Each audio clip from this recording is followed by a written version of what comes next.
Hello there.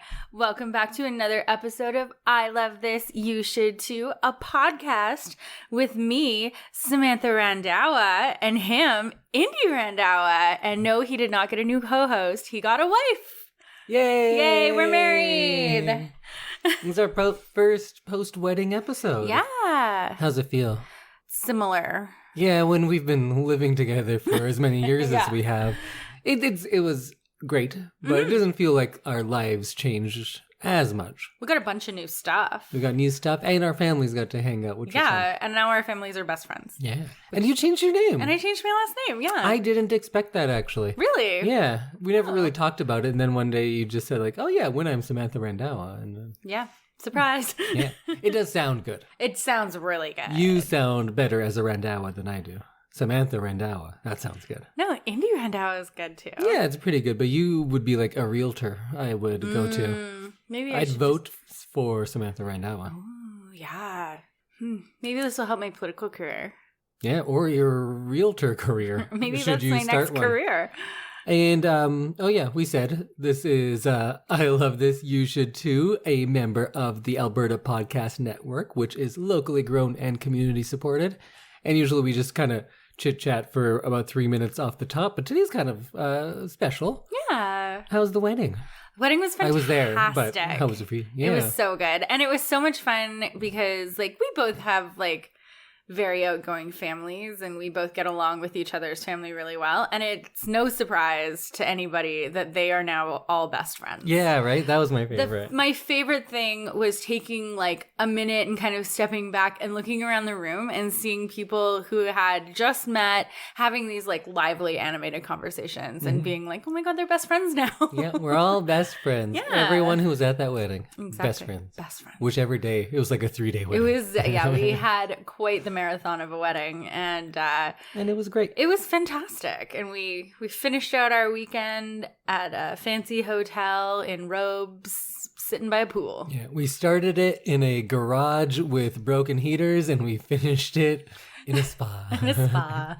We had quite the range of stuff. It was all over the place. And it snowed, even though it's like the end of April. Yeah. Yeah. We were rubbed in turmeric. Yeah. I was covered in henna. That too. Did you enjoy the wedding? I think it was like the best weekend of my life. Yeah, I agree. And we've heard that from multiple guests as well. Yeah, especially the guests between the ages of 12 and 20. Yeah. They had the most fun. I think so.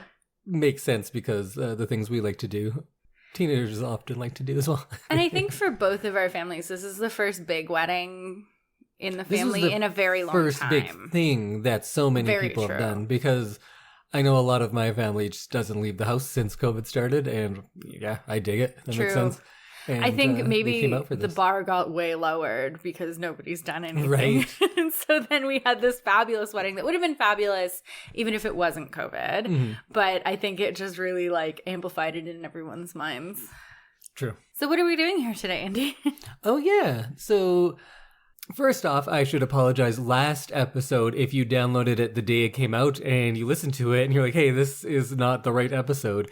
I kind of had a lot going on last week. Yeah.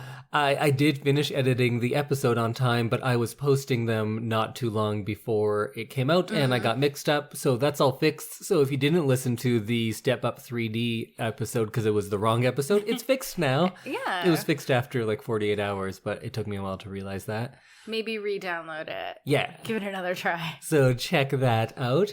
And today, since last week we did Samantha's movie, Step Up 3D, today we are each going to give a thing of the week, something we're into right now, just a quick little review, and then I'll let you know what to watch for the big watch, which we'll be discussing next week. Yeah, I'm very excited.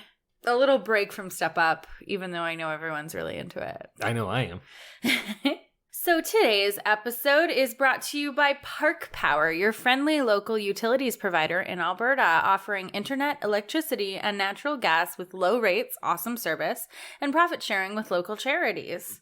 In Alberta, you get to choose where you buy your internet, electricity, and natural gas from. If you switch providers, nothing changes about the delivery of these utilities to your home or business.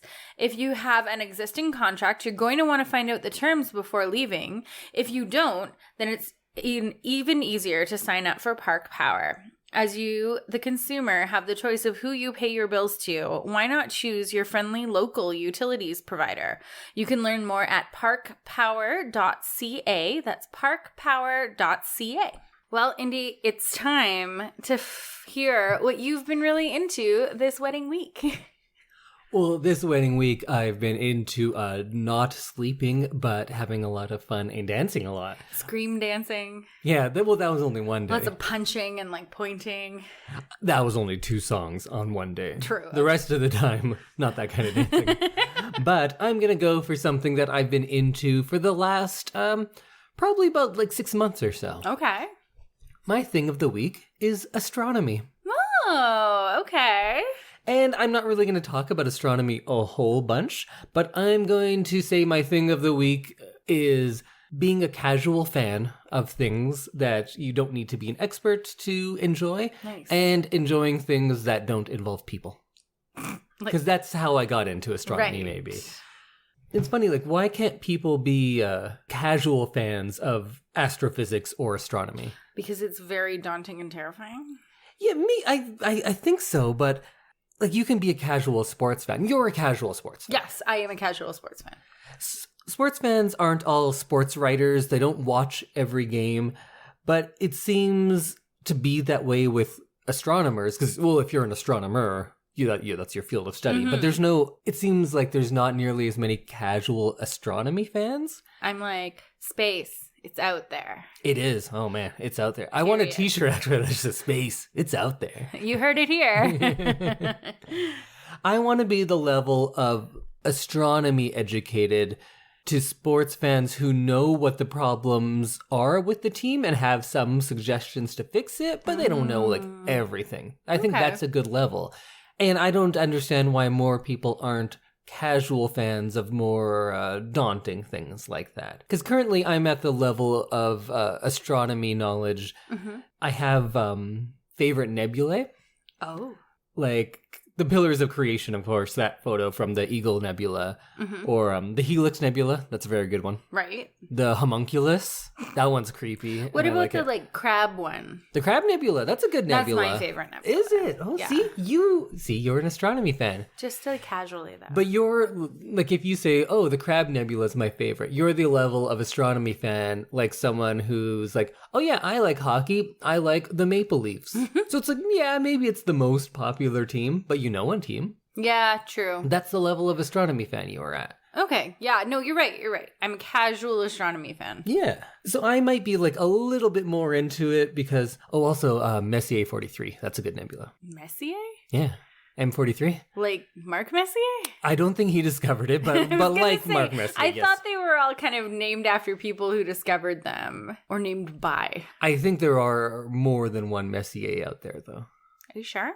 You know what? I'm not. I thought we abolished the last name when Mark Messier you retired it. Yeah. So I think you're at the level of hockey fan that I am of astronomy, perhaps. Okay. Because you know Mark Messier. I do. You know retired players. Wayne Gretzky. There you go. Al Hamilton. Yep. So you know all the retired Oilers. I know 3 retired Oilers. So, yeah, I think we're at the same level, you to sports as I am to astronomy, maybe. And then I think another reason I started getting really into astronomy is because I'm just sick of people and everything that relates to people. It's part of the reason why I've become much less of a hockey fan. Mm-hmm. I grew up loving hockey. I played hockey. I still do. And throughout this podcast, I always said I would give up watching and making movies before I gave up watching and playing hockey. I don't feel like that as much anymore. And I think a lot of it is because we're here in Edmonton and we have terrible hockey fans. We do. They're bad in a lot of ways, but I don't need to get into that. And I did do a whole episode on the problems with sports journalism. Mm-hmm. But sports is ruined by people because hockey especially, it seems like they don't talk about the actual plays on the ice very often. It seems to go beyond that and it starts involving people. And of course, in modern journalism in every form, it's whoa, let's see what people on Twitter have to say. I don't care. No. I don't care what people have to say. I like the actual sport. Yeah. It's hard to find things to be interested in that aren't governed the same way. you can't be into politics without being like, oh yeah, and you know that person, they like raped a bunch of children.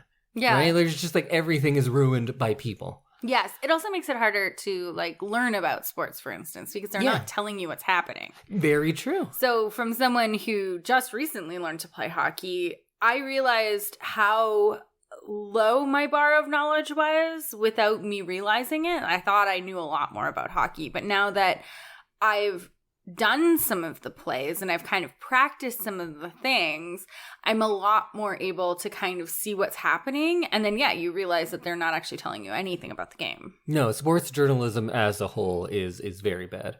But go back and listen to that episode and go listen to Pablo Torre because he does good sports journalism. What a nice guy. He is. I was saying that I wanted to spend more time thinking about things that don't involve people at all, because that's a great way to be, it's kind of escapist. It's relaxing to occupy yourself with things that don't involve any other people at all. True. So if you are, I'm a photographer a little bit, but I work with models. So then you're working with people and sometimes you're like, oh, this person's great. And then you send them the photos and then they post it and then they're like, oh, also the Holocaust never happened. And you're like, wait, how did that get in here? So people ruin everything. And I'm also really interested in architecture, but of course that's still man-made as well. You don't get it as much, but then most of the greatest buildings in the world, the land was either taken by someone or they're created for political or usually religious reasons. That's what the best art is, often religious. Very true. And when it comes to astrophysics or astronomy, you can get away from that, at least at the level that I'm at. I'm sure if I were an astronomer, I would get into all of the politics about everything is ruined by people. But you can think about all these things in a way that is completely devoid of humanity, and that is nice. So that's why I think, that's why astronomy is my thing of the week. So I suggest that everyone out there find something that you like that doesn't involve people. Maybe you just paint on your own. You do still lifes. Right. That's a great thing to do. Maybe you do landscape photography, but photographers often very annoying people. Being one, I'm aware. But astronomy is that thing for me. It's relaxing. It's away from everything. It doesn't depend on people. And it's something that is so grand, and it shows me how insignificant I am. And I know a lot of people don't like that feeling, but I find it very comforting to know that I don't really matter. Yeah. I don't think it's depressing to feel like my life doesn't have much meaning. I think that's comforting, and it takes the pressure off. Because you're like, look at all that out there. Who cares? Why am I worried about things? Because look how beautiful that, what's your favorite Crab Nebula is. It's a good nebula. Crabby. Yeah, so astronomy and liking things that don't involve people and being a casual fan of things that are usually reserved for experts. Because nothing should be just reserved for experts. Be a casual fan of whatever you want. Be a casual nuclear physicist. I don't think you can. You can have a casual interest in nuclear physics. Yes, you can have a casual interest, but I don't think you can just be like, I'm really like big on nuclear. Yeah, you can't just experiment in it. No, no. You need the schooling. Oh, but on the idea of astrophysics, Neil deGrasse Tyson did write a book called Astrophysics for People in a Hurry, and it is a very accessible but like almost too light of a book. But check that out. I thought it was all right. Is it funny? No, it's light. Okay. It's not all just jargon. Okay, good. Because that's like one of the things is like, I feel like you open a textbook or like a book about something and then you have to like Google the first 6 words. That's the thing. There's not a lot targeted at casual fans. Yeah. This book I thought it was a little too light on the knowledge for me because there's just not much for this middle ground of people in a lot of things. Well, that's half of it. Yeah. I don't feel comfortable picking up an astrophysics textbook and being like, okay, well, I don't know what that means. I know the word the. I know but the 7 words around that, I don't know. You know what I suggest? If this is something that you specifically want to be interested in, astronomy that is, start out with books and start out with photos. Okay. That's how I got into it. I saw some beautiful things. I want to know what those things are. And then you learn one thing at a time. And for just all of the documentaries out there, those tend to be targeted at a much more casual audience than textbooks are.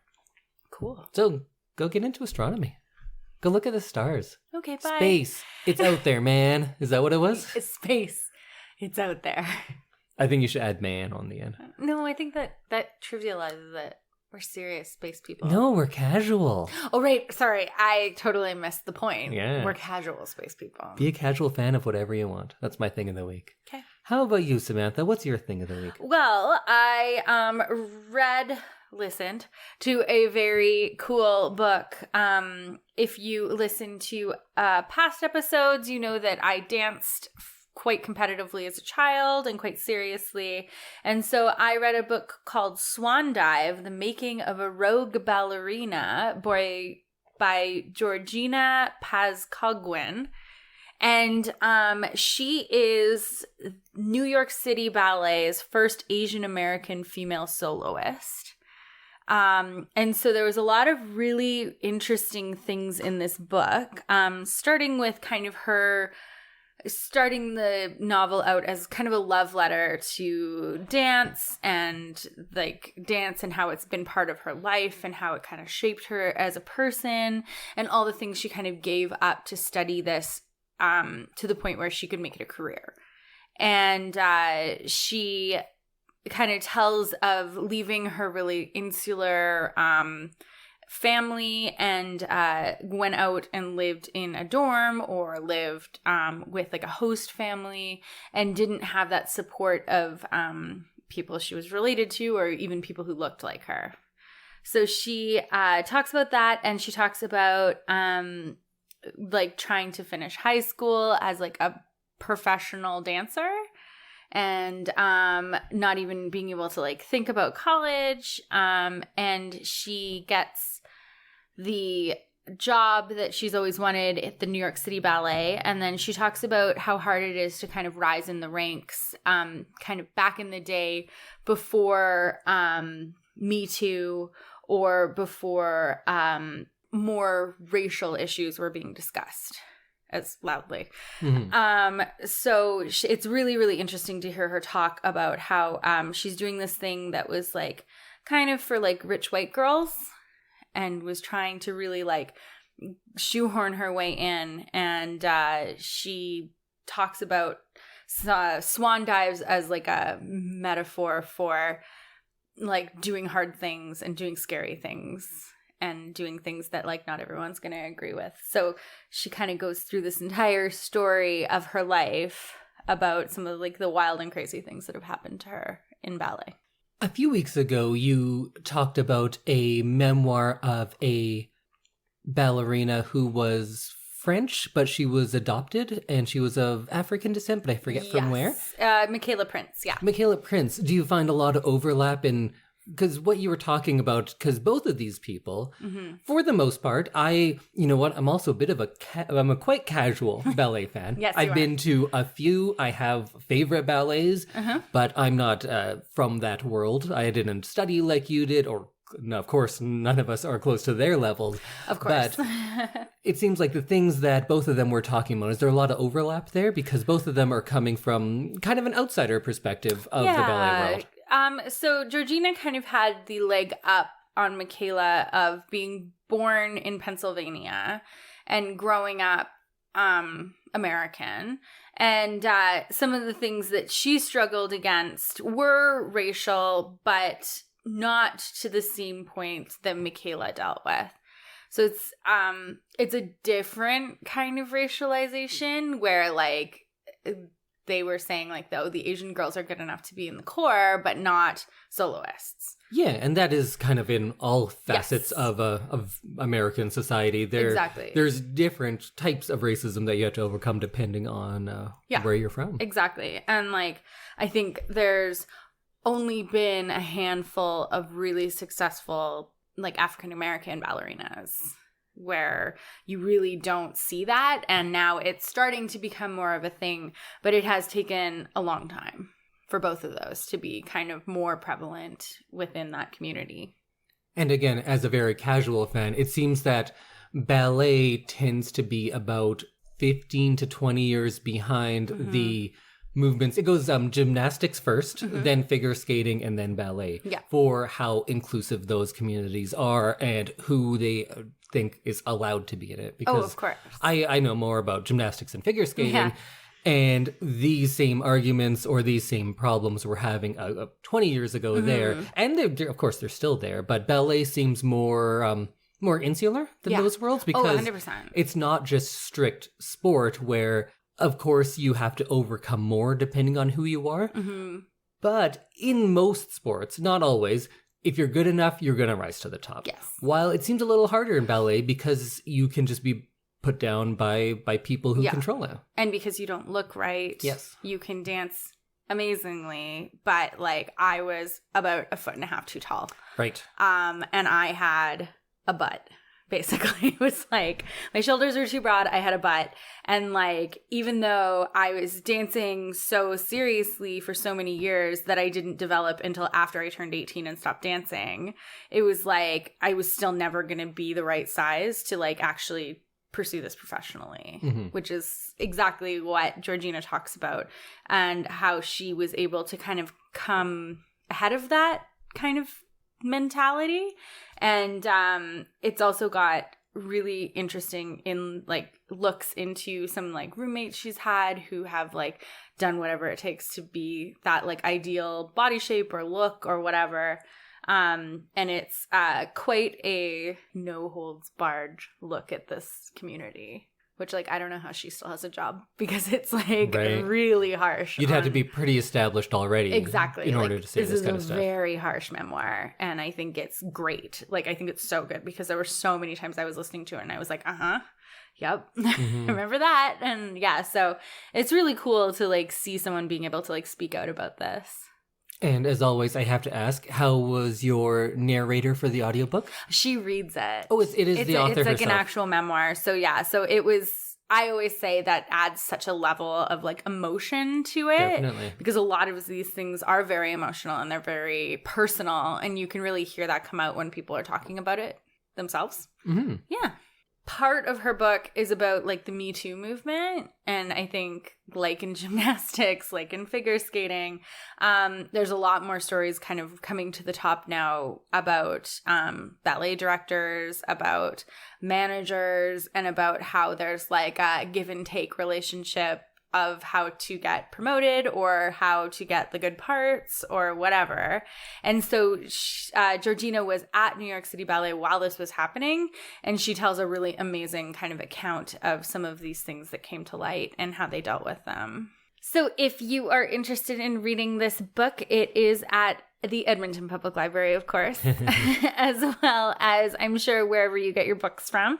It is called Swan Dive, The Making of a Rogue Ballerina by Georgina Pazcoguin. And I'm sure I'm butchering her last name. It is very long and complicated. So and I couldn't find a good pronunciation of it. Pazcoguin. Sure. Well, let's thank our second sponsor of the episode, and that is the Alberta Treasury Branch. And at ATB, they make banking work for you by offering both expert and practical advice in saving, budgeting, and paying off debt. And though your financial situation and the economy may change over time, you can be confident that your money is safe and secure with ATB. They have a history of doing what's right for their clients, especially when times are tough, because ATB was built to help Albertans. For more information, you can visit atb.com. Okay, Indy, it's time to find out what we're going to be watching this week. I'm excited for this one because it's another movie that I have seen once quite long ago and I don't remember it well. I loved it then. I think I will still now. And I was saying how that I think all genres of film are just as valid, and I wanted to do more genre pictures. And when I say genre pictures, I mean if you talk about a movie like The Shawshank Redemption, you're like, what kind of movie is that? And you'd be like, drama, I guess. If it's just a movie that stands on its own, those ones typically aren't called genre pictures. Right. If I ask you, what kind of movie is Saw? Horror? Yeah. Yeah. Or like, what kind of movie is Step Up? Dance. Those are genre movies that the genre comes first and is very identifiable. It's not just like drama, or even some like mysteries are kind of in the middle there where they're just movies, and the type of movie it is doesn't seem as important. Right. So I wanted to start doing more genre pictures, because I think if you're good at what you're doing, it doesn't matter if you're comedy or horror or sci-fi, everything's just as valid.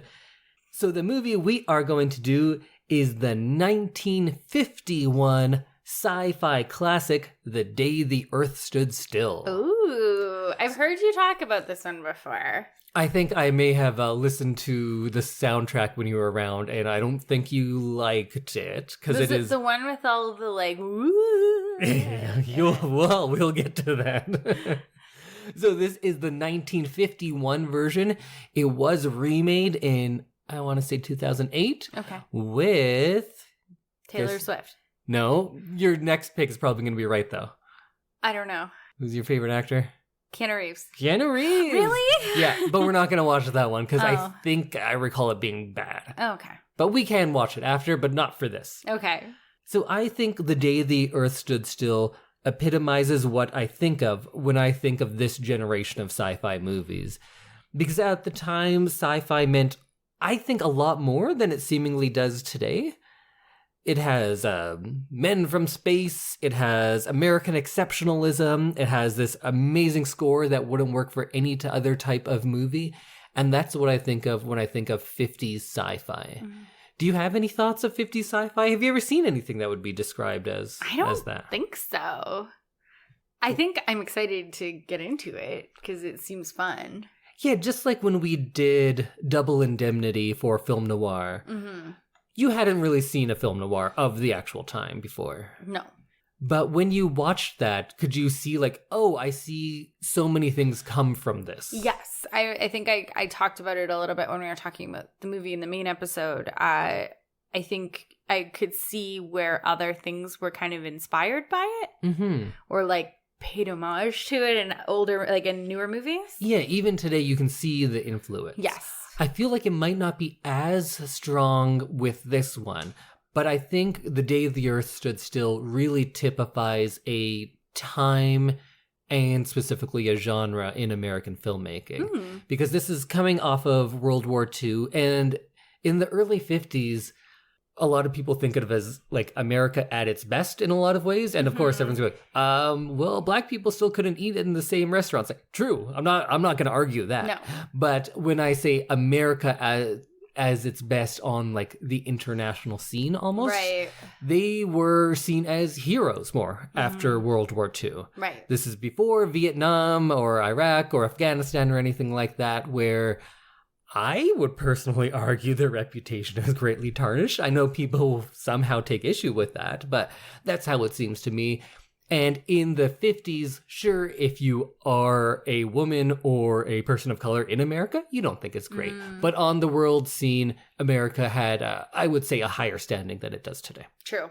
So The Day the Earth Stood Still captures that part of America, the concerns of that time, but this is also kind of a moral, not like a morality tale, but a cautionary tale in a lot of ways. Okay. And it deals with the fears of where America could go with this newfound power. Right. And also, it's just a straight up sci-fi movie with robots and flying saucers and men from space. So it has all of that, and I think at the time, of course, we were born decades and decades after this, but I think at the time you could have those types of things in movies and still be taken as a serious film, which it's harder to do now. Movies do it, and I think lots of movies do it successfully. But if I tell you we're going to watch a movie about flying saucers, you can be like, it's either going to be a bad horror or it's going to be silly. And I don't think that was necessarily the case back then. So this movie was directed by Robert Wise, who is a very talented filmmaker and made lots of things that people will know, like the 1961 West Side Story. He directed Sound of Music, The Haunting from 1963, The Andromeda Strain, the first Star Trek movie, and he was also nominated for an Oscar for his work on Citizen Kane, where he was an editor. Oh, wow. So he's got a big career. I love Sound of Music. Yeah. So this is a talented person for sure. But this is pretty early on in his career because West Side Story and Sound of Music were both in the 60s. So this is a good 10 years on those ones. Talent is going to show through regardless of what type of movie you're making, I think. And I think that's the case with this. This also has a great score with that theremin that you were talking about. Theremin. I was like, what is it called? And I was like, therapy is wrong. It was wrong. I couldn't remember what it was, though. Theremin. But let's watch a little bit of a trailer. Sure. Of course, it's an old trailer, so it won't be a trailer in the same way that we're used to. But let's take a look. Or a listen. We interrupt this program to give you a bulletin just received from one of our naval units at sea. A large object traveling at supersonic speed is headed over the North Atlantic toward the east coast of the United States.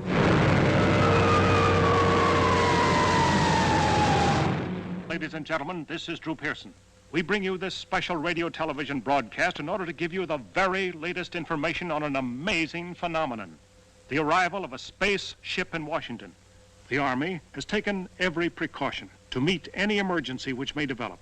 Just a minute, ladies and gentlemen, I think something is happening.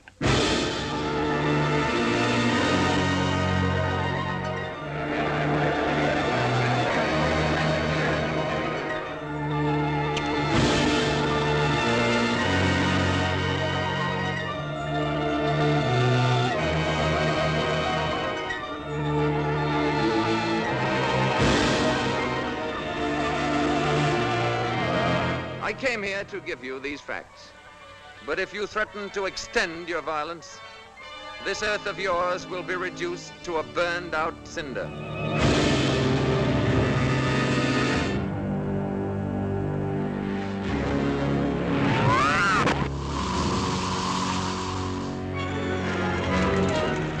But he's a robot. Without you, what could he do? There's no limit to what he could do. He could destroy the earth. All vehicles, close in. Let's go.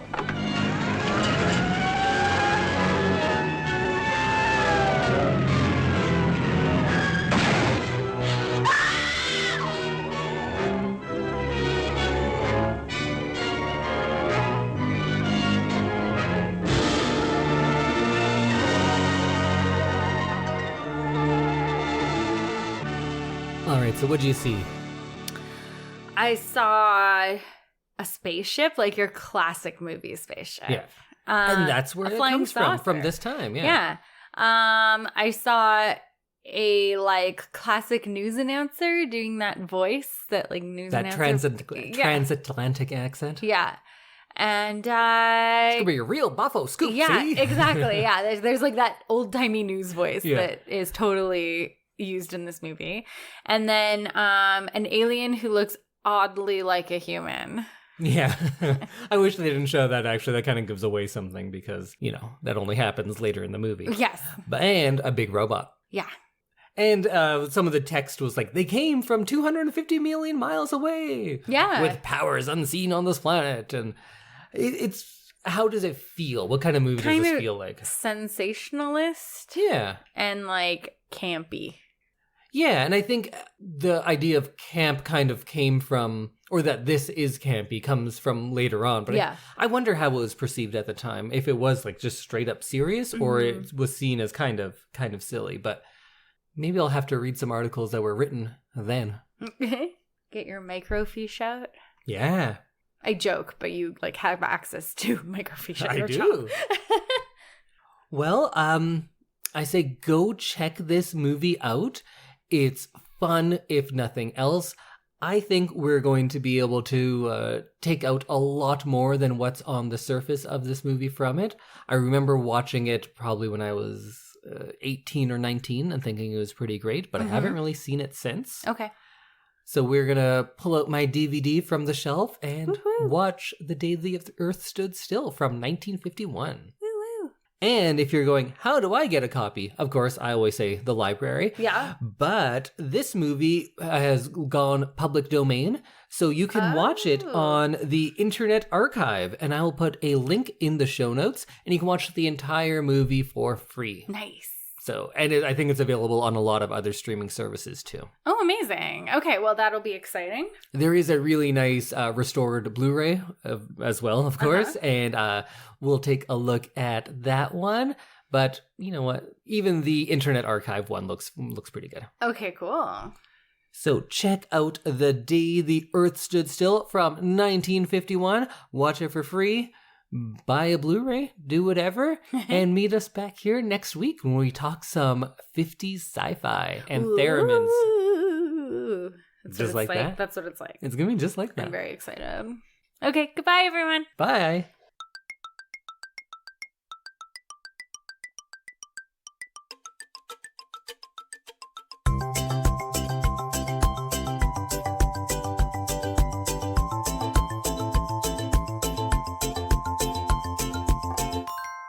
Ooh, it's very scary.